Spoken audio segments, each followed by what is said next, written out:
Bonjour à tous et bienvenue dans cette nouvelle vidéo. Je vais vous présenter aujourd'hui toute la trame du PDUC. Alors ce qu'on va faire c'est que je vais vous présenter en fait toutes les grandes lignes du PDUC, tout ce qui doit apparaître dans le dossier papier du PDUC, et dans d'autres vidéos on s'attardera sur chaque partie en particulier et je vous donnerai dans ces genres de vidéos tous mes conseils pour réussir au mieux votre PDUC. Alors tout d'abord ça paraît logique, mais dans votre PDUC vous devez avoir une page de garde. Donc cette page de garde, il doit avoir les éléments essentiels, hein, votre nom, votre prénom, votre matricule. Donc votre matricule, vous le recevrez ça dépend des écoles, vers mars, avril. Voilà, avec votre convocation, vous aurez votre numéro de matricule qui sera inscrit.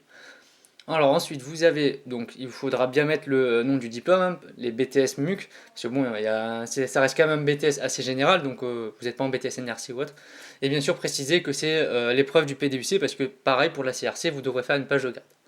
Ensuite, vous pouvez mettre aussi un logo ou une photo. Alors moi personnellement, j'ai mis plutôt un logo, mais après vous pouvez mettre la photo de votre magasin ou de la devanture de votre magasin. Ensuite, vous devez aussi préciser dans quel magasin est-ce que vous êtes, si possible l'adresse, pour que déjà le jury puisse savoir à peu près vers où est-ce que ça se trouve, si vous êtes dans le sud, dans le nord de la France ou ailleurs.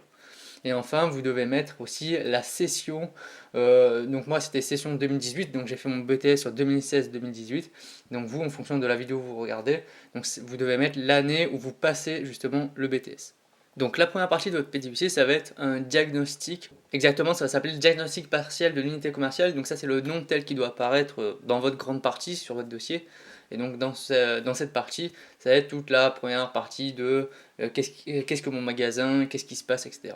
Donc vous allez voir, on va tout détailler juste après. Alors dans cette première grosse partie qui est surtout centrée sur de l'information, la recherche d'information, donc il y a 7 parties. Bon, on peut en faire 6, hein, ça dépend, je vais vous expliquer après, vous allez comprendre.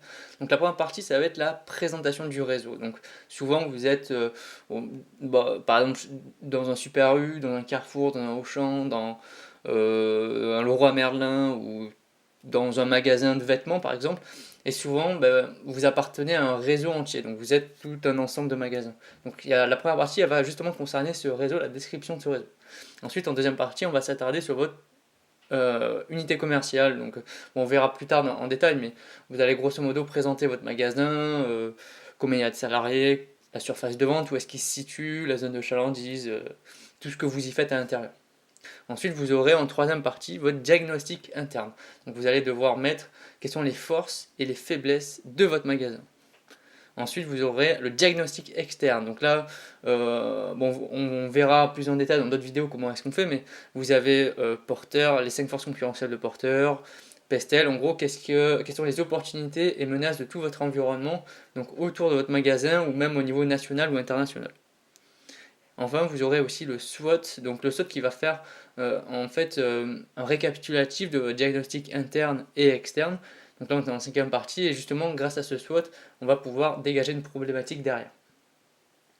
On aura alors la sixième partie, donc la source d'information, c'est d'où est-ce que vous avez trouvé vos informations. Est-ce que vous les avez trouvées dans votre magasin ou est-ce que plutôt vous avez fait des recherches sur internet, vous avez réussi à trouver la documentation en ligne, ou vous avez étudié, ou vous avez fait des études de concurrence ou autre. Donc ça, c'est les sources d'information. Vous pouvez en faire une sixième partie où vous pouvez l'intégrer directement au SWOT. Ça dépend, des fois on le mélange dans cette partie, on fait une partie SWOT et une partie source d'information. Alors moi je préfère le dissocier pour que ce soit bien clair. Et enfin, en dernière partie, vous aurez la conclusion. Donc, qu'est-ce que on peut dire justement du diagnostic de votre entreprise? Quelles sont les grandes lignes justement de votre SWOT finalement vous reprenez? Et quelles problématiques est-ce qu'il s'en dégage? Et justement, cette problématique, c'est grâce à votre projet de PDUC que vous allez pouvoir y répondre. Alors, en deuxième partie, donc voici le titre tel qu'il doit apparaître dans votre dossier, enfin de manière générale, c'est les préconisations comportant une analyse des répercussions humaines, financières et organisationnelle. Donc on va voir tout de suite, tout comme la première partie, quelles sont les grandes lignes justement de cette deuxième partie, quelles sont les sous-parties qu'on pourrait y retrouver. Alors cette deuxième partie, elle est composée de 3 sous-parties très importantes. La première partie, c'est quel est le projet justement que vous allez mettre en place, l'annonce du projet. Donc dans la fin de la première partie, vous vous en souvenez, il y avait une conclusion, une problématique. Et justement, pour répondre à cette problématique, il va falloir proposer un projet. Donc dans les anciens PDUC avant, il fallait faire plusieurs préconisations et en choisir une et la justifier. Maintenant, on annonce le projet qu'on va faire. et bien sûr il va falloir le justifier, donc dans d'autres vidéos je vous montrerai un peu quel graphique est-ce que j'ai utilisé le jour de mon examen pour pouvoir justifier.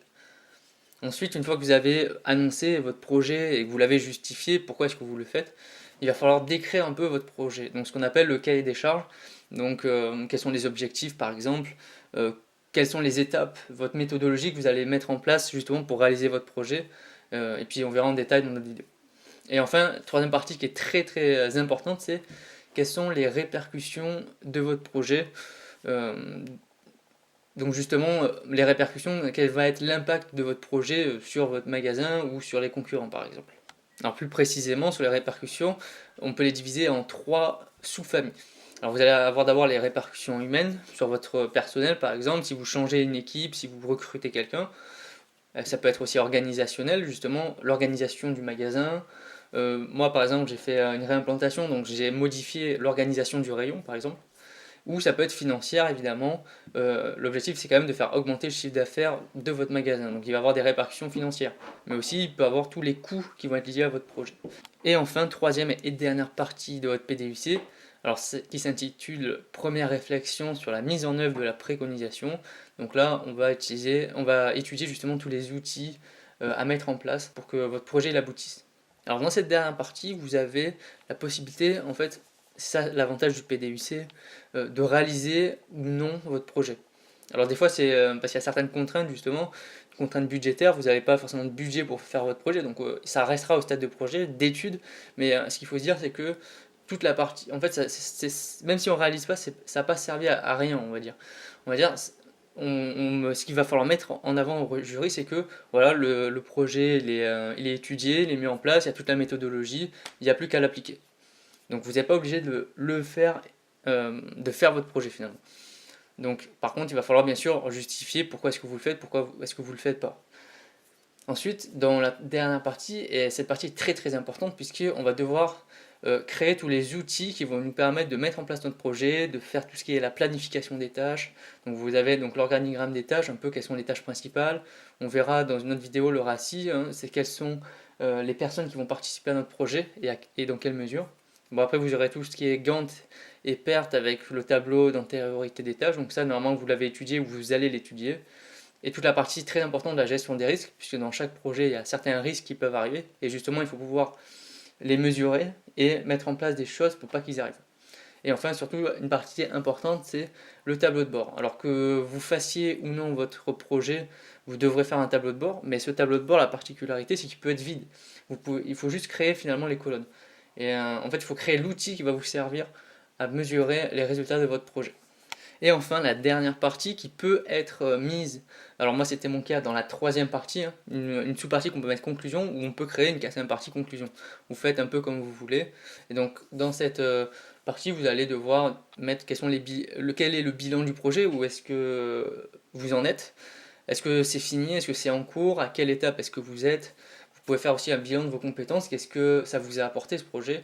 Par exemple en compétences de recherche informatique ou en compétences de dialogue avec les clients par exemple, ou de réaliser certaines études de concurrence ou autre.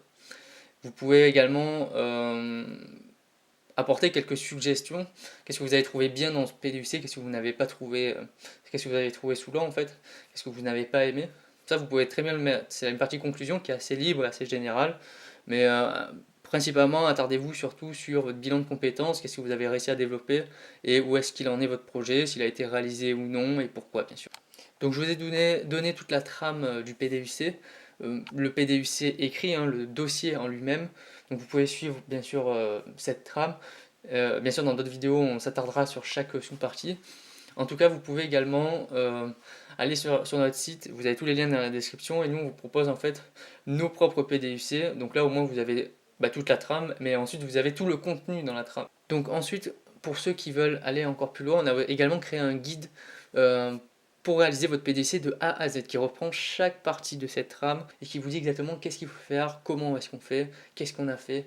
Donc vraiment c'est un guide complet pour pouvoir réaliser votre PDUC avec un minimum de travail. En moins d'un mois votre PDUC il est fait.